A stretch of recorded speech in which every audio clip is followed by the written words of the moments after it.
Yes, mate, welcome back to the channel. And in this video, I'm going to be talking about my first ever buy-to-let property, what we did in terms of a refurb, how much we bought it for, how much the refurb costs. I'm going to be showing you some before and after pictures and videos as well. And then at the end, revealing how much the property is now worth and how much profit we have made on this property.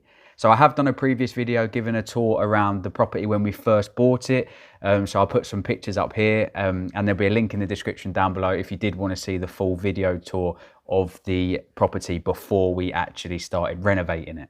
And as we go through the video, I'll show you the renovation process, putting in some clips and some images of how we were getting on and what we were doing. And then at the end, giving you a tour of the property as well. So the property itself was a 3-bed terraced house in Essex and it cost £170,000. That was the purchase price. So as you can see, it didn't need a massive refurb. It was very sort of just old-fashioned decor. So the main thing that we needed to do was really paint every room, give it a bit more of a modern feel, get some new carpets and vinyl throughout the whole house, give the kitchen a bit of an update and just make everything a bit more modern, a bit more clean and tidy. So what I would say first is I found the whole process of refurbing this whole house so much fun. I'm not usually that real savvy in terms of DIY stuff and painting and that. I always find it a bit of a chore if I'm doing it in my residential house.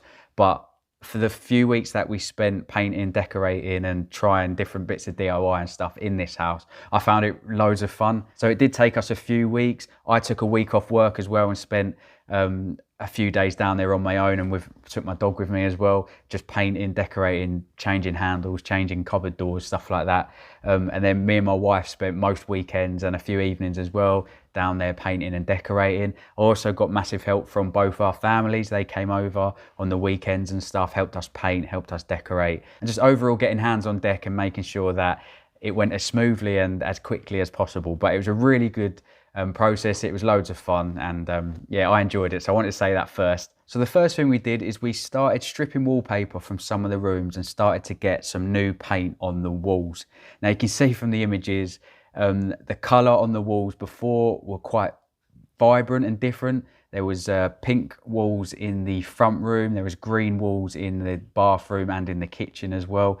And because they're quite a strong colour, it did take quite a few coats of white to actually give it the finishing white effect. So that did take quite a lot of time. So that's why it was really helpful that we had so many people actually helping us throughout the whole sort of 3 or 4 weeks that we were renovating the house for.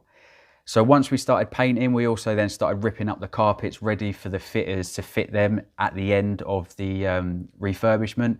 So we actually managed to get the carpet and vinyl for the whole house actually delivered to the house and fitted all for £1,000, which we were delighted with. That's the whole house, including the carpet and the fitting as well. So we were really happy with that. That was the biggest expense, ripping up the old carpet and getting new ones fitted throughout the house.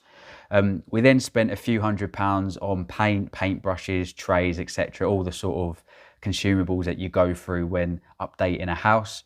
One of the other expenses that we were not looking to do at first, but we ended up doing, was updating the kitchen cupboards to something more modern. So you can see in the videos, we went for some gloss white cupboard doors from B&Q and some chrome handles as well. We kept the original cabinets and just changed the doors and the handles. So this only ended up costing us around £400 in total, but it really does improve the look of the kitchen. So we're really happy that we actually decided to change the cupboard doors in the end. The boiler was in good condition, so the only thing that we had to do in terms of a boiler was get the annual service, which was around £80. One of the other expenses, main expenses, apart from the updating the kitchen and the carpet and vinyl, was the electrics. Now the electrics in the house was quite old, but we didn't have to actually get the electrics replaced or redone. But what we did had to do is we got an electrician round and he gave us a quote, because in order to rent out the property, you need to get a electrical condition report. So you need to get that done anyway. And on this report, a lot of things were flagged up as needed looking at before they could issue us with the certificate. The main one being the fuse board needed to be replaced. So they replaced the fuse board. There was a few sockets, 3 or 4 sockets throughout the house that needed fixing. The outdoor light outside the front door was broken, so they supplied and fitted a new light as well, and they supplied and fitted smoke alarms for the house. So all of this, including replacing the fuse board, came to £695, which wasn't too bad. and they did a really good job. And one of the lights actually stopped working after they came, and they came back and sorted that out as well, which was really cool of them. So in total, that came to £695 for the electrical work.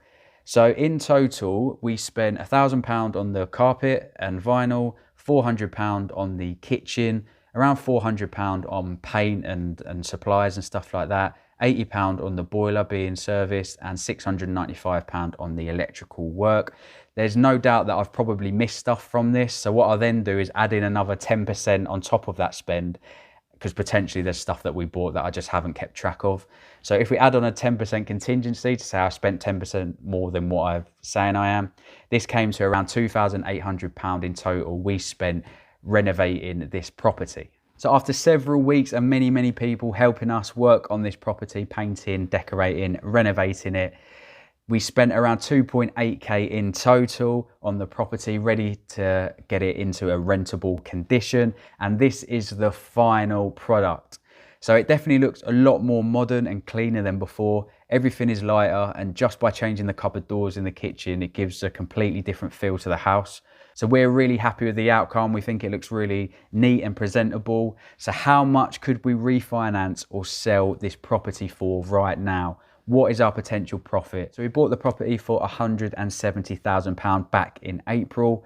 Now with the refurb adding value and also the property market in general going higher than it was a year or so ago, this property is now worth around £195,000. So we bought it for 170, we've spent around 3k on it, and it's now worth £195,000, which means it's gone up in value by 25k. But if you take off the 3k that we've spent actually doing it up, we've made approximately £22,000 in profit on this house. So there's a couple of things we could do. We could just keep it and leave it and say, yep, we've got a mortgage for 128k on the buy-to-let mortgage, 75% of the 170k. It's now worth 195k, so we own more equity in that house. We could do nothing and just leave the equity in the house. We could sell the house for 195k, pay off the mortgage, and take around that 20k profit and put that back into our bank. So we could do that. But what a popular thing is to do, and we haven't done this yet, but it's something we're looking into, is to refinance the property. So pull some of that equity, so some of that house price increase out, and look to invest it elsewhere. So if we wanted to do that and pull some money out and reinvest it, I have spoken to our current buy-to-let mortgage company that we are with for the initial 75% buy-to-let mortgage on the 170k that we bought the property for. They have said that instead of paying off the original one early and incurring an early repayment charge, which would be around £3,000 at the moment, so it's a penalty if you pay off your mortgage while you're still in that product initial period. So you sometimes get a 2-year product or a 5-year product. If you pay it off before those 2 years or 5 years, you can incur an early repayment charge. So if we paid it off right now and got a new 75% buy-to-let mortgage on the new value of the property, we'd have to pay around £3,000 in an early repayment charge, which we don't want to do. So the current mortgage provider have said to us that instead of paying off the first one, we can just take out an additional buy-to-let mortgage on that increase. So we would have 2 buy-to-let mortgages on this one property. So the initial one, which was 75% of the 170k, and then we'd have a second one, which would be 75% of the increase. So if you were to do that, we'd pay 0 early repayment charge. They do 0 product fees as well on some of their mortgage products. So we could technically pull out 75% of the increased in value, which was 25k, pull out 75% of that. So we could pull out around £17,750 and look to reinvest that elsewhere, either in a new property, into stocks and shares or anything like that. So we could sell right now and make a 20k profit, which I think is really good. We could take out a second buy-to-let mortgage, avoid that early repayment charge, pull out just shy of 18k and reinvest that in another property. Or we could just do nothing, enjoy having equity in the house. And that would give us a bit of safety. If the house market did actually drop or crash, we're then covered because we have an increased amount of equity. Even if it did pull back to 170, we'd still have that 25%. So there you go, guys. That was an update on our first ever buy-to-let, what it was like before the renovation, what it was like after, and how much potential profit we could pull out right now. If you appreciate the content and the transparency, hit the thumbs up, subscribe for more content. Thank you very much for watching and stay safe.